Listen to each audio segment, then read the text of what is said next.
Okay. Um, we're going to start. Fantastic. Um, I'm excited about every panel because I chose the speakers and I chose the topic. But I feel like every time I say, this is really exciting, um, bulk, shipping wine in bulk. I know it sounds boring. It's so exciting. I promise you will finish this panel inspired. Sorry. Before we start, I just want to give you some facts. We talked yesterday. If you remember the slide that was shown by Wines of California, we looked at transportation. In average, is responsible for 13 to 15% of the carbon footprint of a wine, bottle of wine. Uh, May we not forget that once upon a time, Petrus was shipped in bulk. Um, the OIV published some data. This is the latest data because the 2023 data is not out yet. So the data I have is from 2022. The data for 2023 should come soon. So the OIV said the bulk wine has a 32% share of total world export, and it is the second largest export category in volume, with an average export price of 78 euro per hectoliter in 2022. So it only makes up 7% of the total value of wine exports. But this value is increasing. Spain is the number one supplier of bulk wine by value and volume, and is continuing to increase. We saw an increase of 11% in value in 2022. So Spain is number one. Italy comes second. Australia comes third. And if you're wondering where Canada is actually increased. It is the fifth largest importer in volume. And in 2022, we increased the volume of import wine by 14%. So I think it's important to have overall an idea of numbers before we start. I have an amazing panel to discuss this, experts that will all bring different point of view. With me, I have Marie-Hélène Lagacé, Vice President of Public Affairs, Communication and Social Responsibility at the SAQ. Welcome. Ray O'Connor, Master of Wine, international wine consultant, but until very recently, he was also the wine buyer at Naked Wine, and he's dealt a lot with bulk wine, is a big advocate of bulk wine, so we'll talk about why. Federico Cerelli, wine consultant in Italy, also co-owner of a vineyard winery, Primaya in Tuscany. And Federico is a consultant, and he actually, for many projects, he has to ship wine in bulk. So you've seen the challenges, what it means as a winemaker to prepare wine to ship in bulk, and how do you overcome the challenges. And then Dean Stoyka, is it It's called Stoyka? Stoyka. Yeah. Stoyka, from Stratus Vineyards in Ontario. I felt we had to talk about bottling and market. That's going to be part of the discussion. We often feel it's impossible to do. I know it's a lot of logistics, but Stratus has done it. And so we'll talk about the logistics, obviously from a smaller scale, but how do you take it there and take it to a bigger percentage of the wines bottled in market. So Marie-Hélène, I'm going to start with you. SAQ is obviously the buyer in Quebec. So can you maybe tell us, knowing that we are the fifth most important importer of bulk wine in Canada, what is your view on it, and where is the SAQ going to take bulk wine import, knowing it has a big impact on the carbon footprint? Sure. I want to start by saying thank you, Michelle, for giving me this opportunity. You've said a few times since yesterday how grateful you are that the SAQ is by your side for this conference. We all feel very privileged to be here as well. And I have to say, being in this room and seeing so many of our partners here in the same room putting their heads together to fight climate change it's very reassuring. That's how I feel, seeing everyone. So bulk wine, it may feel a little odd. When we first had this conversation, I thought, I'm not sure why the SEQ would sit on a panel about bulk wine. That was the question. I mean, we don't produce, we don't bottle, but we are the largest and one of the largest importers of wine in the world, distributor, retailer, and as such, we do have a role to play, especially if it can help our industry reduce its footprint. So I want to start by sharing with you a conversation I had 4 years ago with Miguel Torres from Spain, who I'm sure you all know, who was incidentally in Montreal for this very conference. He was here as a speaker. And he had requested to meet someone from the SEQ to talk about sustainability. And at the time, he told me he had greater expectations of the SEQ in terms of sustainability. He said to me, as a government organization, as a crown corporation and a monopoly, he said, you have both the capacity and the responsibility. I believe he used the words moral obligation to lead change and to use the power of influence that we have to help our industry move forward and adopt more sustainable measures. So since that conversation 4 years ago, we've adopted an ambitious sustainability plan. My colleague Christian yesterday shared with you that we aim to completely decarbonize our operations and reach zero emissions for our direct greenhouse gas emissions. But of course, the real problem lies in the fact that 96% of our emissions are indirect. So the near totality, ultimately, and indirect because they relate to the production, the packaging, and the international shipping of the products we sell.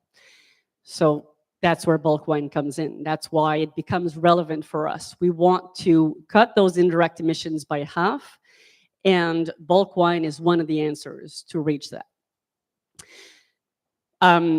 We were looking at what kind of impact it would have. And if I give you the example of wine from Bordeaux, we sell a lot of wine from Bordeaux with the SEQ.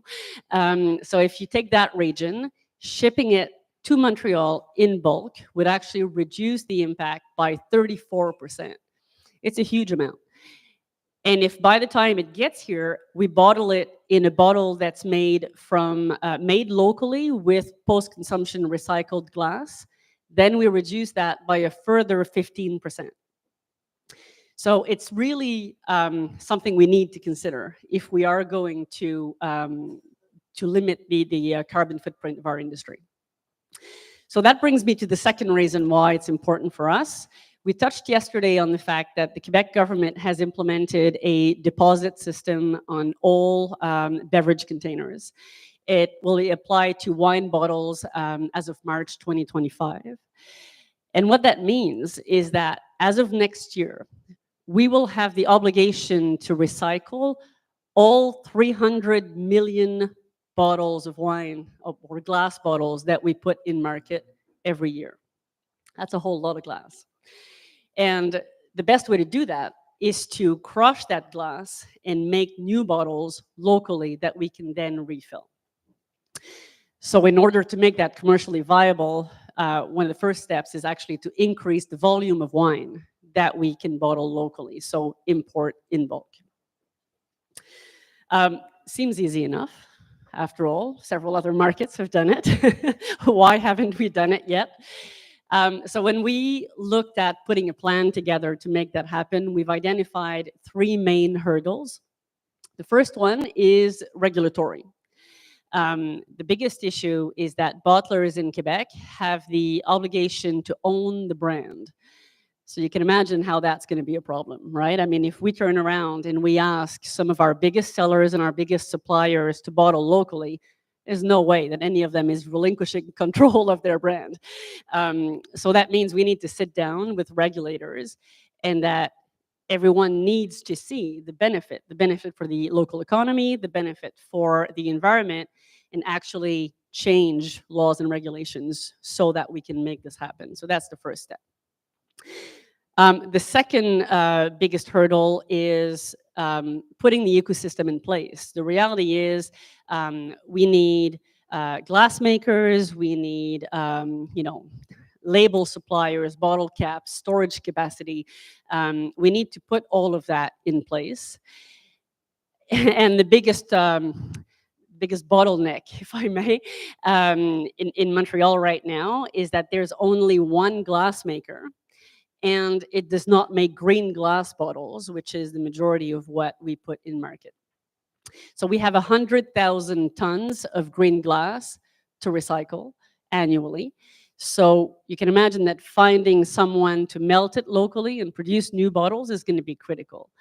When we first started talking about that, one of the, I guess, the key factors for success, and the reason why this is going to make sense, is if we can't do all of that, ship wine in bulk from overseas, and then package it locally in imported packaging or imported bottles. If we're going to ship the bottles from China, from Europe, or from Mexico, which is a big producer of glass, whether it's full or empty, it defeats the purpose. So if we're going to make this happen, we need to figure out how to have the packaging come from here, be local. So that's our second biggest hurdle. The third one, and I know we'll touch on that a bit later, so I won't go into much detail, but we do have a perception issue, whether it's from producers, from consumers, from our own employees at the SAQ. That's something we will need to change and address, and do a certain level of education and face our fears. So that brings me to, what do we need to make this happen? The first one is collaboration. We're going to need to do this together. Eyes are often turned on the SAQ per the nature of our organization. But the truth is, I said at the beginning, we don't produce, we don't bottle, we are not regulators. So we don't have any power by ourselves to do this. But what we do have is a considerable amount of influence over all of the players in that ecosystem. So we need to do this hand in hand, and we can help, but we can't take the lead necessarily on this. The second thing we need, and it's funny because Ray and I were talking before this conference, and we were talking about what do we need to do to make this happen. And the word that kept coming back was bravery. We need to be brave. The wine industry is rooted in tradition. It's sometimes hard. I was going to say it's sometimes hard to do things differently, but truth is I don't believe that anymore after having seen all of the panels in the last 2 days. I know there's lots of innovation happening. So if there are fears, then we need to face them. We need to question our paradigms, and we need to be willing to innovate and do things differently, so that together we all adopt more sustainable ways. So it's a call to action, I guess. Thank you. Thank you, Marie-Hélène. Thank you. Ray, you have a lot of experience as a buyer with bulk, and you embrace it. So share why you love it so much. It's a weird fetish. First of all, it's also a pleasure for me to be here. It's my first time in Canada, and everyone is lovely, a bit like the Irish, but it's such a fantastic event. So thank you very much, Michelle. I will talk to you guys about bulk, and I think at the point is to differentiate potentially even from the figures which you shared at the beginning, Michelle, from the OIV, is bulk wine, which can be, a traded commodity, and you're buying a product in volume, but it's off a spreadsheet, versus wine transported in bulk, which is, the wine, the producer, the history of the production, and you're going to move it from A to B and bottle it in B. So I'm going to talk about bulk transportation, which I think in general we're all talking about, but just to remove that conception. And talking about 24,000 liters, that's quite big. So one way to break it down, I think, or to maybe simplify it or pick it apart, is to look at the category through SWOT analysis, just to really see, because it isn't all rosy, and I want to be very honest and transparent with you, but it mostly is.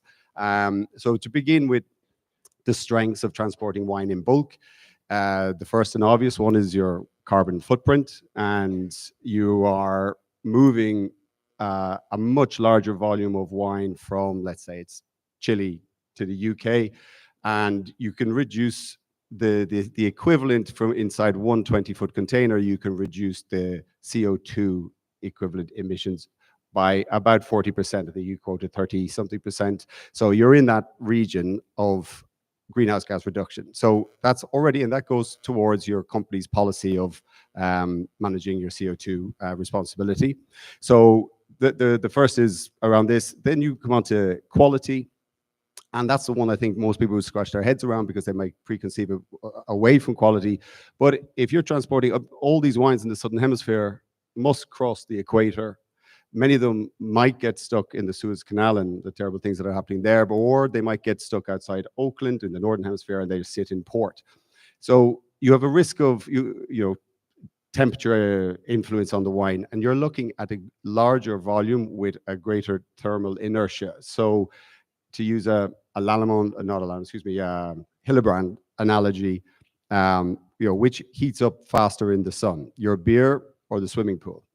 So it takes a while longer to heat this big tank, and so you maintain quality in that perspective, okay, and you bring it into the market. And then lastly, on as a strength, you look at storage. If you have the capacity to do so, you can actually continue to store the wine in tank once it's arrived. If you have access to that container, if your tanks are full, you can actually leave it there, check the sulfurs and all that. But so that's one advantage. Weakness, and I'll go straight into it, is under the umbrella of sustainability. Let's say you have the social or the human element of it, and you as an importer or retailer or whichever has to ask, are you taking work, jobs out of the local community where the wine was made, let's say South Africa. And if you are, which you will be if you're shipping bulk, what can you do about it in return? So as an example from Naked Wines, there's a winemaker, Carmen Stevens. She would ship some wines in bottle, but then 2 wines in bulk. And we know we're taking work out of the country, but she actually runs this school feeding program where we tell all our customers about it and they donate their lunch, and in the end she's raising £750,000 each year to feed 18,000 school children. So it's basically about putting it back into society. So that is something you'll all work out in your own way, but it can be done. The other very important piece is, as a weakness, is SO2, sulfur dioxide management, oxygen management. You absolutely have to understand the history of the wine. And this is the difference between buying from the bulk market, buying something you don't know. You don't know any of the traceability, when SO2 was managed, added, how much, why it was added. But if you're following the production with the producer, you know the state of the health of the wine. You must prepare the wine properly before shipment, adjusting so you have proper free sulfurs before you ship. Don't want to get too technical about it, but this is critical, understanding how to handle and load the wine. Maybe Federico's talk about that. But there are also products that can help with that and even reduce the SO2. So basically, in all of these discussions we've had, we often lean and come back to science, and science is our friend and it'll get us through it in the end, I'm sure. But a winemaker friend, Sam Harrop, MW, he transports wine in bulk from Spain to Japan in bulk using a product from Lallemand called Pure Lees Longevity. And it basically scavenges the oxygen that might be in there, and you're preserving the health of the wine along the way. So there are tools, biological tools that can help, and you're reducing SO2 as well. So enough about the weaknesses, because that's a downer. The opportunities. The upside. The upside, first of all, it'd be nice every once in a while for the wine industry to make some money. So the upside of this is economics. So you're going, in this instance, remember I said it's a 20-foot container. In that you can transport 13,200 bottles, approximately, glass bottles. Instead, you can replace that with a flexi tank, which will transport 24,000 liters, which is 32,000 bottles. So the cost of shipment is saved there. You're moving more wine for a lesser price. It works out cheaper per bottle, let's say, and you'll take that because you need it and it's nice. Then you have packaging, very important in terms of options, availability. So the wine arrives in and you might be an agent, an importer, And with the same flexi tank, you can chop it into, this wine is for the Horca, for the on-trade. So it's glass bottle and it's a Magnum bottle. And then the rest of the tank is bag-in-box, can. So you're working with bottlers in different markets who can give you everything off the shelf, how you want to put the same wine into them. So you expand your market reach. And that is, it's just the smarts. And if I haven't said it, just make up the next good idea, because everything is possible. And last one on it is, I want to talk about it, it's a little bit out there, is talent, new talent. So we worked at Naked with independent winemakers, and a number of them did not own a vineyard and did not own a winery, but they were talented winemakers, made wine at famous estates before, and then they went out on their own. And they can buy grapes, commission grapes, bring it into a custom crush facility, so they don't own the vineyard, they don't own the winery, and then they can sell it to the importer in Germany, Canada, wherever, in bulk. And then the bottling is finished over there. So just in terms of their startup, them going out on their own, it would be a shame to overlook talent because they couldn't finance the whole production there. So it's just thinking a bit outside the box again. And then threats. Well, the threats is always legislation. Boo. And you've covered it, and I think, Marie-Hélène, you've addressed what the threat here is, or the challenge more so what it is here, and it can apply in other markets. In the UK, however, wines imported in bottle face a UK GT of 9p per bottle. Wine imported in bulk is 7.5p. So it's the counter. There is actually leniency given for wine in bulk. So that's an advantage. But to summarize, to conclude, it's 2024, and we need to use all the tools, all the research that has been put in before. The expertise is out there. If you don't know, don't be afraid just to ring and say, here, have you tried this? And do you know someone who has done this? And that's it. Just don't be afraid to ask. It's not a big taboo topic. People will help. Yeah, thank you. Thank you. I just want to say a side note. Ray was talking about transportation. If that topic interests you, you were not there in 2019. Someone from Hillebrand did an entire presentation on transportation. You can see all the key figures. It is on tastingclimatechange.com website. You can see the entire presentation. I invite you to watch it. It goes further into transportation and the benefit of it. Dean, you don't work with bulk. Oh no, sorry, Federico, sorry. Federico, how could I forget? Sorry. You're just too quiet. I'm not used to it.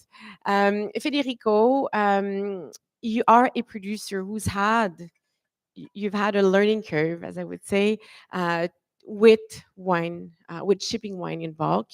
You had to prepare wine. So Ray was talking about the challenges around something and how do you overcome that. Can you share that with us? Sure. And thank you to take off the slide bulk just do it, because I think many suppliers that I work with, and if they saw the picture with me with that, it will be a mess for me.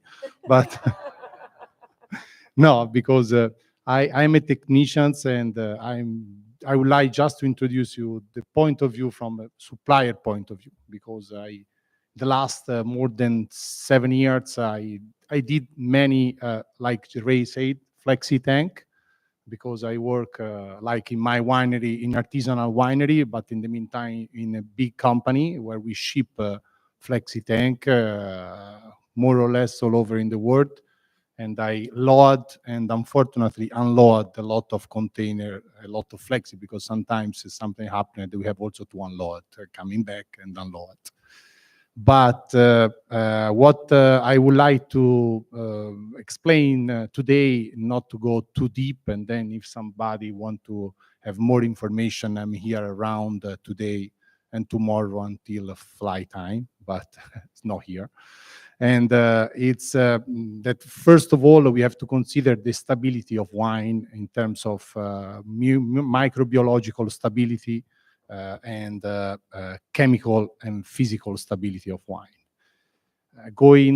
Speaking about the microbiological stability, considering, like Ray said, 24,000 liters of flexi, that is the availability size We can find also smaller, but it's not so easy to find. You have to consider to have a big bagging box of 24,000 liters. The first time I saw the truck arrive with that, I say, what we have to do here now?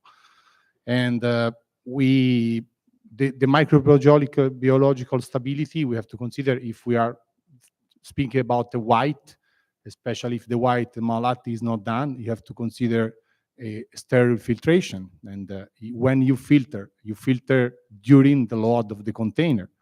And considering that the box is not sterile. Nobody can guarantee a sterile flexi, nobody.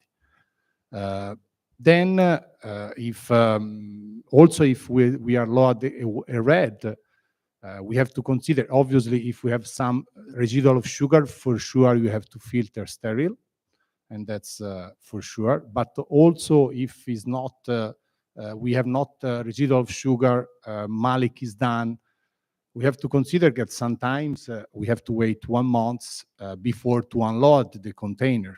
And sometimes, mostly of the company you work with, they ask you wine ready to be bottled. That means when the truck arrive, they just put the pump, put the hose, and they go straight in the bottling line. That means the wine need to be proteic stability done, tartaric stability done, and then you have to consider that 1 month on the ocean or on the road before arrive at destination. Also, if it's a red with malolactic done and no residual sugar, I suggested a filtration that is not too large, because potentiality breath or something else, also candida, any kind of yeast that you leave there for 1 month in a big box, and that's for sure a point to consider. And then, obviously, like Ray said, the sulfites, the filtration definitely will help also to reduce the sulfites, because you have to consider that if you have a lot of potentially microbiological stuff inside, because the filtration is large, you have to maintain a molecular sulfites higher than 1, but sometimes you need to push very hard with free sulfites to be higher than 1. And that's the microbiological part. This is also true that to avoid all this problem, I have a lot of winery, big winery especially, they use DMDC to load the flexi, because that guarantee not just this to have a good job in filtrate. You don't need to filter if you want, or you can filter large with DMDC.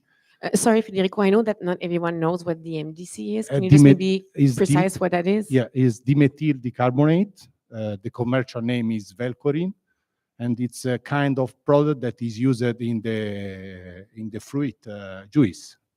Everybody uses it in fruit juice. Mostly, not everybody, but mostly. It's not something. It's not the devil. It's something that a lot of people use. And then we have to. But for example, the DMDC is not allowed in organic, and like the high sulfites is not allowed in organic. That means if you have cheap organic red, also if dry and no malolactic done, if you have not the harms, you cannot add too much sulfites, because it's organic, for sure you have to filter. Also, if you don't like, or you don't filter and then you cross finger and that everything is okay. But if it's not okay, it's a big mess. Anyway, say that, obviously the tartaric stability, the proteic stability is another trouble. And like he said, the level of gas. We have to consider the oxygen dissolved when we load the flexi and the level of CO2.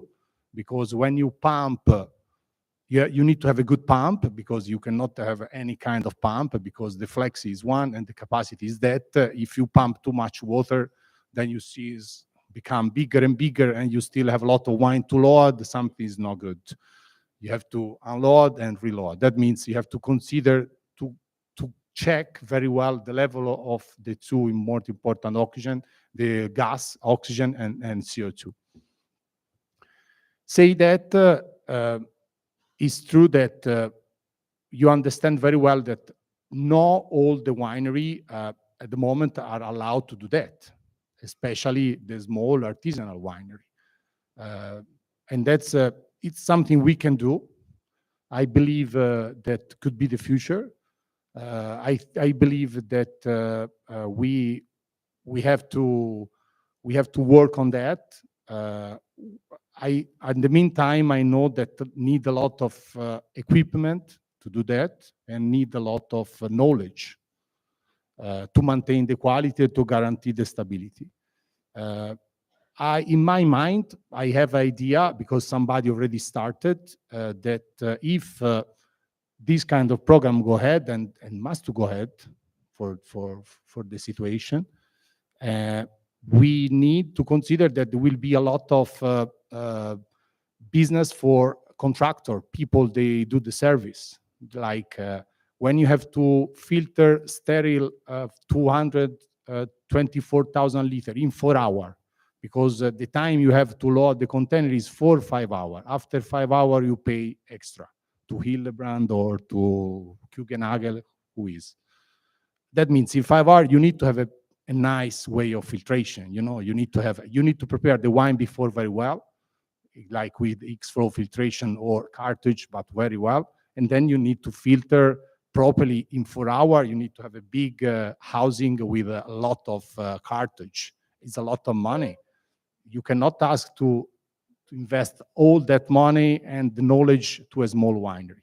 For that reason, I think if the future is here, there will be a lot of business for company. They do the service. Like you have to fill a flexi tank.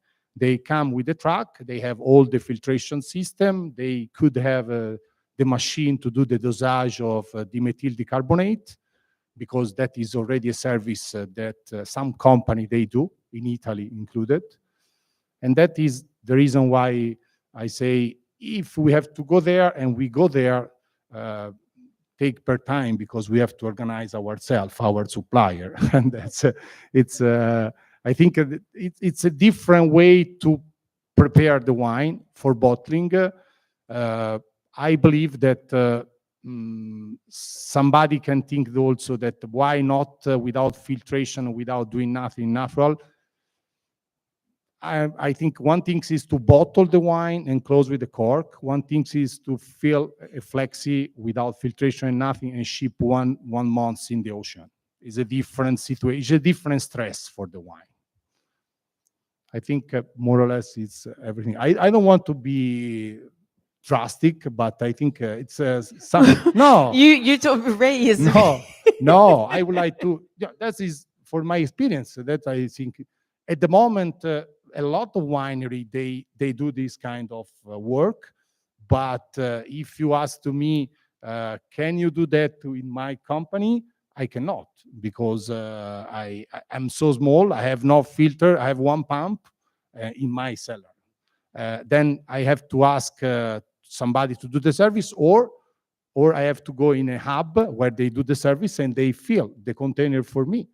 And another point that would be for the future, the possibility also, I don't know if is allowed to do that, but have also Neflexi, the division to fill different wines, not just one wine for 24,000 liters. That's another point that I think for the future could be something to evaluate, because in that case, you can really create an hub where you fill the flexi tank, and you can fill in one flexi 3 or 4 different suppliers, and 3 or 4 different kind of wine. That could be an idea. But you know, I would like just to say, in case we have to go there, in terms of supplier, we have to work a lot on that. And the people, they don't understand until they see the truck arrive with the box. That's the point. I'm gonna make you you two have to make up afterwards over Negroni, I think. It was funny because those two are very good friends in life, and I actually first talked to Ray, and he was all, and then I called Federico, was like, "Whew, Misha, it's complicated." So um, Marie-Hélène mentioned we're going to be having all of that glasses here in Quebec, and we all know that the best solution, if we could, would not to be crushing those bottles, but just reusing those bottles. We also know that it's quite complicated because we have so many different type of bottles. So I know that Miguel Torres, for example, is working with the European Union right now, trying to convince if you're a producer in Europe, making wine by such quantity that you would be you would need to use only 4 type of bottles. He's trying to work on legislation right now. It's complicated, obviously. Until we do that, we've seen some people in Bordeaux, in Styria, South Australia, producers, regions. Ventoux is working on that right now. How can we locally reuse the glass? And that situation, some wine region have been doing that by having a single type of bottles. That's what Styria is doing. But Dean, I want you to do a panel because it has nothing to do with bulk, but it's also linked because we're trying to save glass, and you're at Stratus in Niagara, and I know that sustainability is it's dear to your heart. That's the whole ecosystem of Stratus is sustainability, and you have decided to do something about those bottles. Yeah, thank you, Michelle, and thank you so much for putting on this fantastic conference. Thank you to all of you for making sustainability a priority in your businesses. It's great to be up here and speak, and I love this conversation about the logistics of moving this amazing product of wine from tanks to people's glasses, and it is very complex, but there's a lot of room for improvement. And also, what's great is there's no one way that's going to be the success. We're all going to have to work together and find multiple ways to make this more sustainable and get wine to the consumer. So it's a great panel to be a part of. Stratus has been around since the year 2000. I've been there since 2010. And as Michelle was saying, sustainability is something about the ethos that we've always been working on. It's been very important to our brand identity and something we're really focused on. We were the first LEED certified winery in the world, first LEED certified building in Canada, and geothermal heating and cooling for all our rooms. And we also use geothermal for our fermentation temperature control. So definitely, we really think that sustainability is important, and we started off on the ground being very sustainable in our vineyard and winery, and since then, trying to find ways to be more sustainable in other parts of our business. And so we have a green committee at Stratus of leaders that get together 4 times a year, and we come up with initiatives and things that we can do in our business to improve and become more sustainable. So in 2020, we made this drastic move that we would move our entire Stratus product line to lightweight Bordeaux bottles in our premium category. So we went from a 755 gram bottle to a 370 gram bottle, which was a big change in the premium wine market. A lot of friends of mine were like, you can't sell wine in such a light bottle. Consumers want to hold this big heavy bottle. But we made that a priority, and that had to happen. And for your information, that size of bottle means that on a 1 container of finished wine, that's 7 tons less metric glass in 1 shipping container. And on the ocean, the ships that are on the ocean these days carry 23,000 of those containers. So you can think about how much less material is going out there in the world by going from a 750 gram bottle to a 370 gram bottle. And the weight has nothing to do with the quality of the wine. So that was important to us. And then in the meantime, I started working with Niagara College in their environmental program to bring on co-op students to work towards an LCA, or a life cycle assessment, to measure the carbon impact on a bottle of Stratus wine. So add up all our carbon impact from the vineyard, from our inputs, fuel, fertilizers, everything from the winemaking side of things, all the packaging, and shipping all the packaging to our winery. And we've been working on that term by term, taking 2 students on a term to add up all this material to try and get a measurement. That's really the most important thing when you're working on an LCA, is to try and develop measurements so that you can measure against a benchmark, or whether you're making an improvement or whether you need to make an improvement. And LCAs are really great because they also highlight a lot of low-hanging fruit. So things like, for us, I'll pull up, I do have a slide. Hopefully I can work this thing. It'll come there in a minute. There we go. Okay, so those are 3 wines. So in the 2020 vintage, we started measuring 3 different bottles and 3 different wines. So the first category is the 2020 Stratus Grand Red, and this is in that 755 gram bottle. We have a white label on this wine, and we had some product to use up, so we put some wine in this heavier bottle. The middle category is the 370 gram bottle, And the last category there is a Burgundy bottle that's 400 grams. So we wanted to measure an LCA and see where we can make improvements in the sustainability of our business. And right off the bat, something that was really interesting is that water usage and glass make up 74% of the entire carbon footprint. Two things, so, which is a huge opportunity for us. We could look at these two things and see how we can improve that. And 39% in the first category of the Stratus Red, 39% of that carbon footprint comes just from the 755 gram bottle. So by moving to a 370 gram bottle, we were able to reduce our carbon footprint for the entire measurement there by 16%. It's important to know when you're doing LCA, there's many ways you can do it. The all-encompassing life cycle assessment is cradle to the grave. So basically the planting of your vineyard all the way into the bottle gets consumed, and then what happens to that glass bottle. We're working on filling in all the coloring to try and get to that idea of a cradle to the grave. But this is just looking at the growing season, the winemaking, the packaging that we use right there, and getting the packaging to Stratus. The next project I'm working on with our students right now is direct-to-consumer shipping. So every time we take our van to Toronto, every order we do through GLS or whoever we use now, how much carbon footprint that adds up. But that's the carbon footprint that you see right there. So we went from 3.84 to 3.22 by switching to a lightweight bottle. But we didn't want to stop there. This is, there's always ways to improve. We're talking about everything we have to do up here. And something that's been very near and dear to me for a long time is the idea to try and reuse a bottle. These wine bottles can be used up to 20, 30 times. The beer store in Ontario has been doing that for a long time. The big three got together and started a factory collecting bottles, and they reuse their bottles on average 7 to 8 times. So let me see if the next one will come up.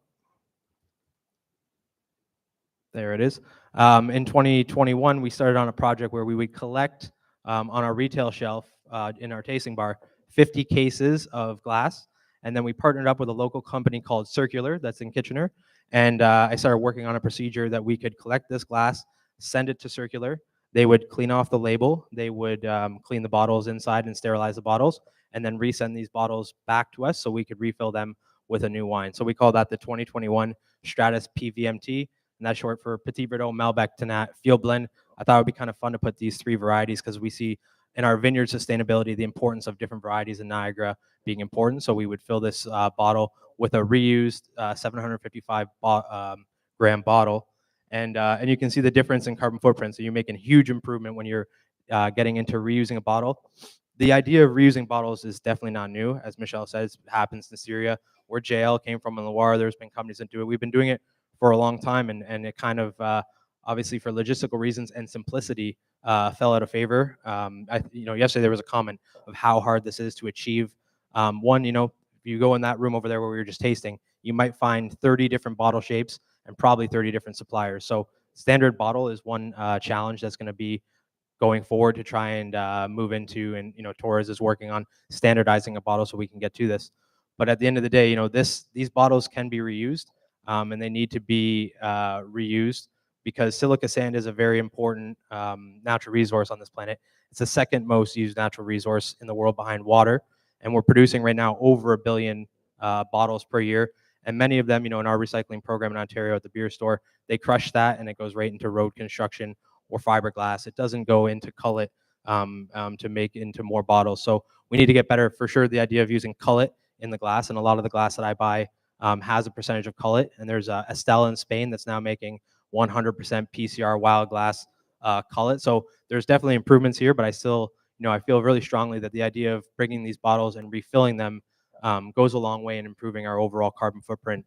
And definitely, we should look at this avenue. Logistic challenges or not, we can't keep kicking this can down the road. At the end of the day, there's, when I started looking into reused glass, the amount of people who have attempted this and failed is crazy. It's in every country, every major wine region, somebody's talked about this, someone has tried it, but it's getting kind of, to the last moment. We really have no more time to keep kicking this can down the road.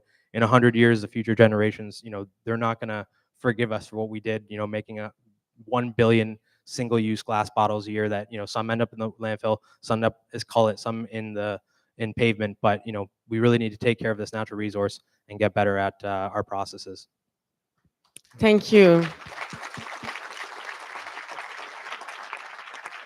I wanted to have Dean on the panel because I think often we just see a big mountain and we see it as it's impossible to do, but you have to start somewhere, right? And I think we have a great example here.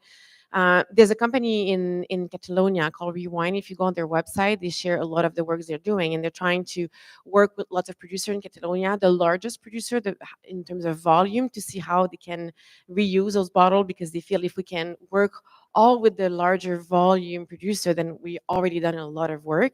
I'm going to go to you, Marie-Hélène. Is the SAQ, I know you have a lot on your plate right now, but have you looked into, okay, we're going to have all of the glasses. Is it possible to dream that we can reuse those bottles?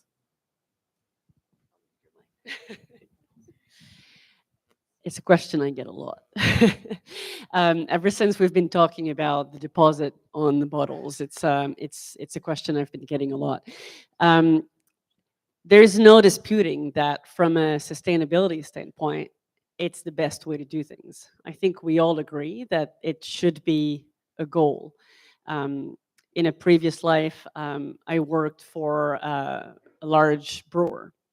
So I have some experience in the refillable glass bottle, and I believe in it, and I think the SAQ does too. But the challenge is, how do we put that in a large scale? I mean, I think what you're doing, Deed, is amazing. You've highlighted some of the challenges, and I think that as an industry, we'll learn from the experience that you're doing. The challenge is, for example, at the SAQ, we import from 80 different countries, most of it already bottled. In fact, the almost totality of it already bottled. So for me, talking about how we can first transport in bulk and then figure out a way to bottle more volume locally is a first step. Even just for that, there's a lot of challenges to overcome. Once we've got the volume locally that needs to be bottled, and then we can tackle the other challenges. So you talked about the different types of bottles. I mean, there's so many challenges. It doesn't mean we shouldn't address them. I think it's a further it's a step further down the road, I think. Thank you. The next question is going to be for all of you, an open question. It's funny because we often say, well, the consumer has a bad perception about bottling in market, wines shipped in bulk, where in fact, most consumers don't know. When you take a bottle of wine, you're not going to look, is it bottled here? They just recognize a brand, a region, they buy it. So in fact, it's not the consumer that has a perception problem, it's the trade. We have a problem with that. So my question to all of you, what can we all do? And Federico, going to have to get on board here because you're the only one going down on the bog. So I've give you some time to think about that one. But how can we take part of that change within the trade, that change of perception? I can start. I think, for example, I agree with you. I think that there is a number of our own perceptions that we need to change. A lot of consumers here in this market rely on SAQ employees in our stores to counsel them on what they can and what they should discover and try and drink. I think that if we start by educating our own employees about the fact that local bottling doesn't affect quality at all, that's a first step. I talked about our power of influence earlier. We certainly have a certain power of influence over the consumer as well, and what the consumer believes. I don't know if what you're saying is true, if the consumer doesn't care. Right. I agree they probably won't know. I think we want to be transparent about that. If we're doing this for the right reasons, if we're going to bottle locally and ship in bulk for sustainability reasons, I think we want to say it. I think we want to tell consumers that the wine they're drinking has a smaller footprint as a result of that.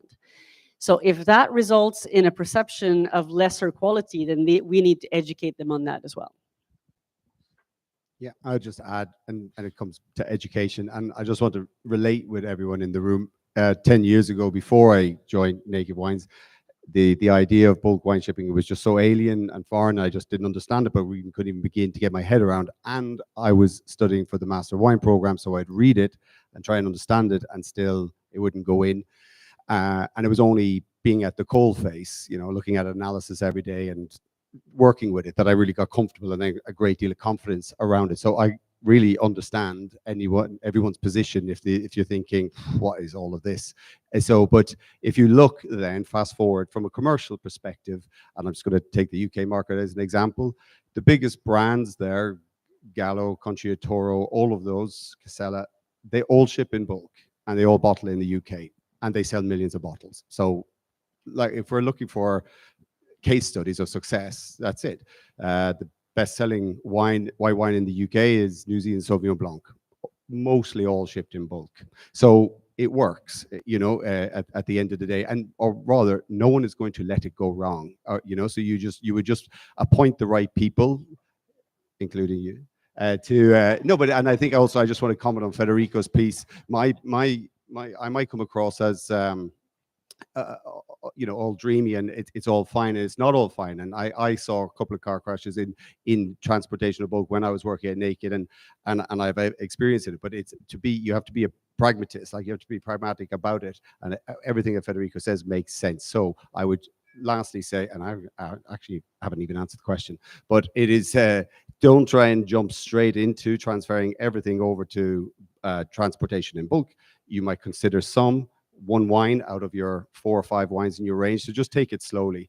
The consumer piece, lastly, I would just say, yeah, I agree. To educate and to share, we had a page for that on the website at Naked. And if people rang up and complained, and those are like it rarely happened, because they've looked at the bottle and they said it's bottled, we use bottle in Germany. And a bit like what Barry said yesterday, Barry Dick, he said, you know, when you transfer from small glass bottles over to cans, you will have the odd, you know, Margaret from Hull who's ringing you up because you're not impressed, but it's an opportunity to explain, well, here's what we're doing, and isn't it great? So yeah, education for us trade and education for the consumer, and then, you know, it makes sense. We're only doing it for the right reasons. Yeah.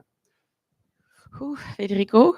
Yeah, to continue to be pragmatic. No, I think I forgot to say something before. Like, you know, mostly of the appellation do not permit the bulk shipment, but that's obviously, you know, that's everybody know. I think for sure educate the consumer is important. I think that when the wine in bulk arrive at destination, there is not only the possibility to bottle, but there is also a possibility to do box. There is a possibility to do punch. You know, you have a possibility and the flexibility to do different kind of filling with the wine you receive. And that's another point. You can do cage for restaurant, you know, depend the style of wine and depend what is your market and what you like to do. But when you have the wine arrive, like Ray said, you can also rack in a tank and start to work on that. And then practically speaking, I think to convince the consumer, education is important, but also a couple of dollars less could help a lot. Thank you, Federico. And just to add to the quality portion, you know, in the UK, often the big producer like Concha Toro and so on, they will go and work with the bottlers to make sure that it is bottled exactly to their specifications. So then when the wine gets there, it's immaculate. So that's a big part also of the puzzle. So maybe you have many new jobs, Federico. I think I'm gonna need you. Dean? Yeah, the idea of consumer perception or even industry perception is so intriguing to me on this topic, because bulk wine shipping is the OG way to move wine. First it was amphoras, and then it was barrels, and now it's flexi tanks. And the idea of moving wine and bottled wine, I think, really became an idea of convenience. It's just convenient to move it in glass and bottle, so it gets to market and you can give it right to consumers. but for sustainability, it's not necessarily the best way, especially if you're moving large volumes of wine. So, you know, in an industry that's so rooted in tradition and the way things are done, I don't see it really as it shouldn't be a quality issue. You know, in fact, we've considering, you know, how, you know, look at sherry. This is the reason why this wine was made this way, is because it had to be shipped in bulk. Now we have the know-how, the expertise, the fast way of moving wines, that we don't have to make sherry. We can make it fresh and keep the wine quality and ship it in bulk. It makes a lot of sense, and I don't think there needs to be, or there shouldn't be, a negative perception on moving wine in bulk. So I like the idea. You know, my wine, we make a very small amount, so it doesn't make sense to ship a small amount of wine in bulk. But large volumes, definitely bulk and bottling it in market. I can't see any issue with quality, and historically, that's the way it's always been done. But I just want to take on what you just said in terms of changing perception. You've had the courage to take your premium wine and put it in lightweight bottle, right? And we need leaders. And if you educate people, I always, you know, compare the consumer did not wake up one day and say, I want orange wine and I want natural wine. They didn't know what it was. We told them about it. So what if we did that with environment?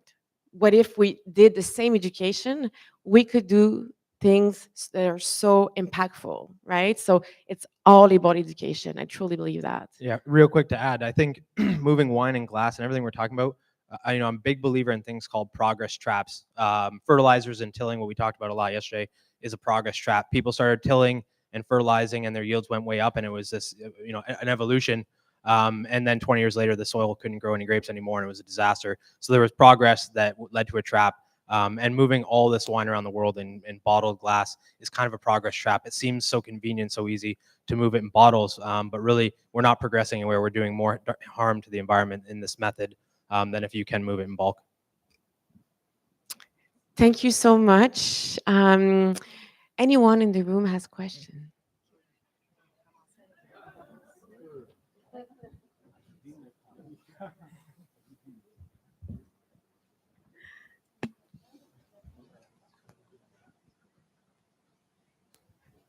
Hi, my name is Louis. Thank you very much for this wonderful speaking.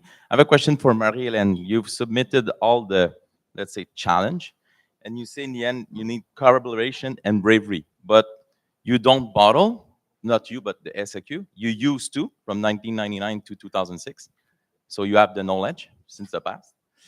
You said that there's one company that do bottle in Montreal, Owen, Illinois. They only produce crystal clear. You'll need green. For them, they have a monopoly, so it's an opportunity for them to make a lot amount of money. So have you reached out to them, say, we're gonna need green glasses?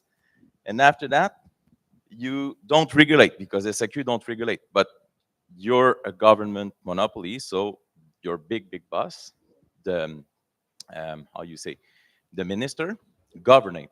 So those people, have you touched base those people to see if they're collaborative and brave about that?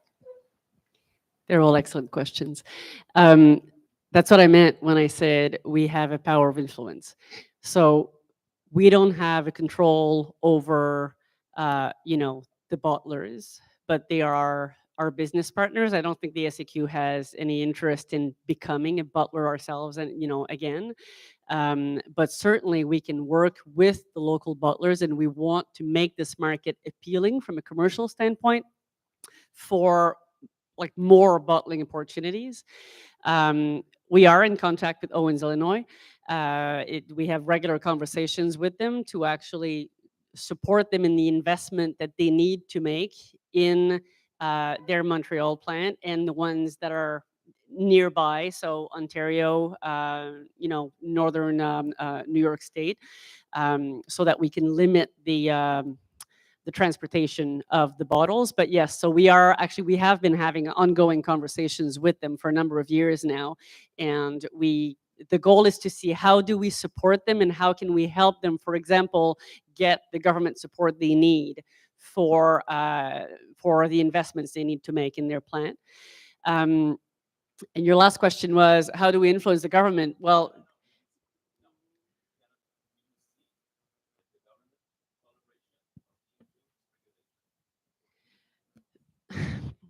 I don't want to speak for the government. You understand? That's, you know, but I believe that we can convince them to sit down and actually listen to the positive arguments for the Quebec market and the industry.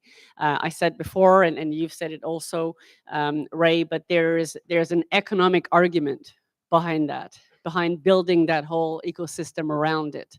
So the nature of the company that we work with gives us a certain access and entry into the regulators.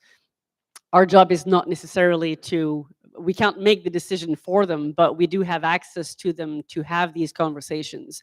And then it's up to us to have the right arguments, right?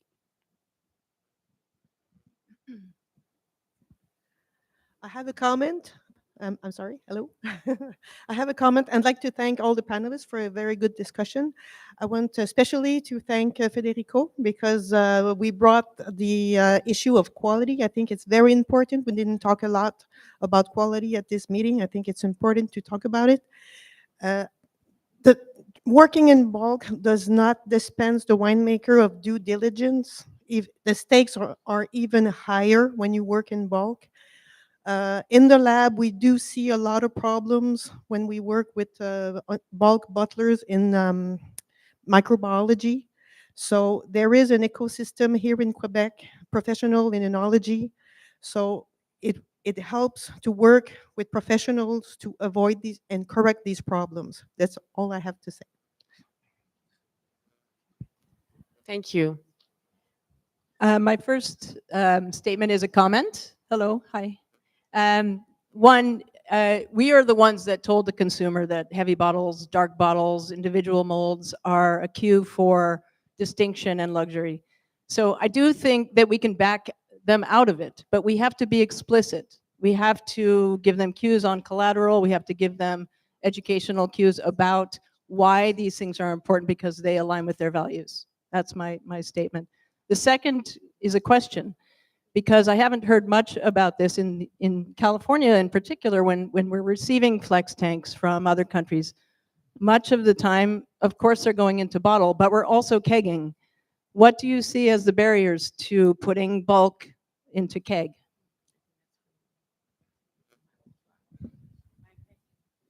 Who is your question for? Anyone who has a comment. Because glass is an issue. It's a major issue in terms of refillables, but kegs, maybe not.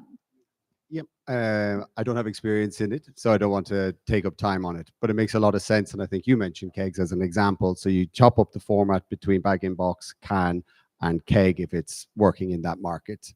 I take it as another statement from you. It's a suggestion. It's a good comment, a good suggestion, provided traction in the market. Yeah. And infrastructure for return. Yeah. You know, if I can add to that, we talked about perceptions earlier, and I know we had that conversation yesterday about the kegs. I think it's a really interesting solution for on-premise consumption, so restaurants, wine bars.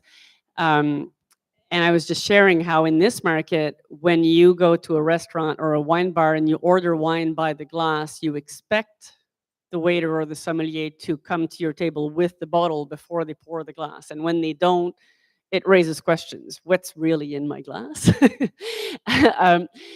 So I think if we were to switch to kegs for on-premise consumption, then again, we would need to work on the perceptions and the trust that would need to come behind that. I just want to comment on that because we're a bit behind Quebec in that regard, but in British Columbia, I lived there for 20 years. Wine on tap has been there for a long time. It's nothing new. And the sommeliers are really behind that. One of the sommeliers, Cactus Claus is a chain, and Sébastien Le Goff, who's French, put a lot of wine on, by the keg. And the wineries were kegging the wines for him, and other bigger producers were doing that. And he was asking for it. And the consumer honestly never had an issue with it because they had the confidence in the sommelier serving at a table. So again, it goes back to what Lilian was saying. It's us. The owning is on us to educate them. The consumer are way more open than we think. We just have to tell them. Yeah, I'll add that I actually do produce wine in keg, premium wine in keg, Riesling and red wine in key kegs, so plastic kegs that are recyclable. and the quality is great. I actually enjoy making wine for these kegs because unlike a steel keg, you need inert gas to get the wine out. The key keg works differently, that it has a pouch inside that gets squeezed and the wine goes this way, which is also more sustainable.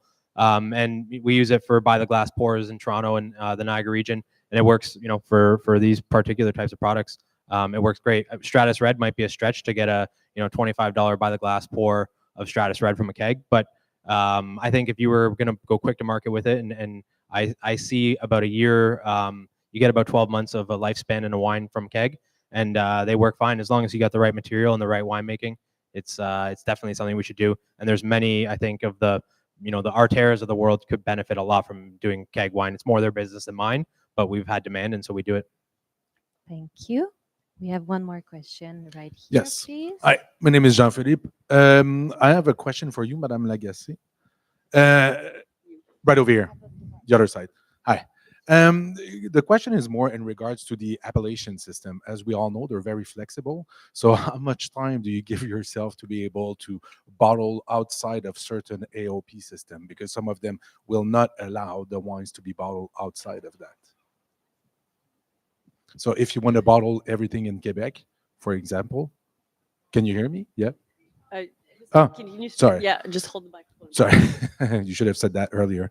But my question was more in regards to the fact that some of the appellation system do not allow you to actually be bottled outside, just like Federico was saying. So if you're saying about the power of influence, have you already started your influence in regard to the various appellation system in Europe, or no? The short answer is no. I'm going to be completely transparent. This is a new conversation for us. It is not, we're not, when we first talked about this, Michelle and I, and you said, could we be on this panel? And I said, I don't know if your expectation is for us to sit here and share with the industry what the SAQ's vision is on bulk, because that's not really attached. So it is a new conversation. We're at the point where we're identifying the challenges. We're aware that some of the appellations don't allow that. I don't know that the goal is to bottle everything locally or ship everything in bulk. I think that's not the goal. I mean, just for the same way we go about it with lightweight glass, we went by price, right? So by price increments. We're very aware that before we can convince Grand Cru or some of the higher end wines to bottle in lightweight glass, we're not there yet, and I don't know that we're ever going to be there yet. So for me, bulk is the same thing. I think what we're looking at, and I'm not sure what the right approach is yet. Is it again also by price? Is it by volume? Is it that hasn't been determined yet, and we're going to have to work with the challenges, with the fact that certain appellations don't allow it. And I think our level of influence may not be as important on the European authorities, but yeah. I would like to add, Marie-Hélène, something to finish the answer regarding the appellation. Consider that, for my opinion, when the appellation will start to see that the business is changed and the business is required to have the possibility to ship the bulk, I think the appellation will rethink about potentiality to open on that. An example is, I know very well, I'm from Tuscany, I know very well the Chianti appellation, not Chianti Classic. The Chianti appellation last year, 2 years ago, less than 2 years ago, when we had trouble to find glass bottle, they opened the possibility to do bag-in-box with Chianti. And why? Because at the end, the people have the wine in a cellar. We have to find a way to sell somewhere. And I think Chianti, for example, is kind of wine that everybody know, everybody have on the glass, or more or less. That could be a perfect wine on the cage. Why not? And to do the cage, we can do here in Quebec. We don't need to do the cage in Italy and ship to Quebec. Thank you very much. Thank you. We're going to take one last question, please. Juste au fond, monsieur, là-bas. Au fond, complètement.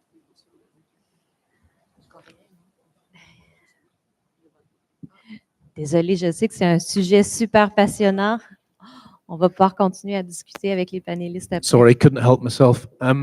Barry here from Waitrose in the UK. Just, I think, 2 points more than questions. Firstly, just to give a bit of context about, when it's appropriate. I've been doing bulk wine for a long time. Started off with a big supermarket in 2006, and moved a bunch of big brands. Ray mentioned Hardy, so I've been involved in seeing the UK, which was really an early adopter of bulk shipment, given that we have quite a lot of wine that we buy, and it was coming from Australia and New Zealand, so from quite far away places. So bulk shipment's only really appropriate when you get to kind of over 2 containers, so that's 50,000 litres or 75,000-ish bottles. So for most, artisan producers in the room, you guys can relax. This isn't, it isn't going to come around and take away your business and completely turn it on its head. So I think that's really important, just to understand where this is appropriate. And Marie-Hélène, just I think to give you a little bit of confidence about, the process that goes through, because when I started, there was lots of prejudice around bulk, wines that are bulk shipped and UK packed, like the quality is terrible. I can taste the difference between the wine that's been bottled here and in New Zealand. And I was like, and at the time there was possibly, a growing bottling industry, and there wasn't a lot of enology expertise in the UK.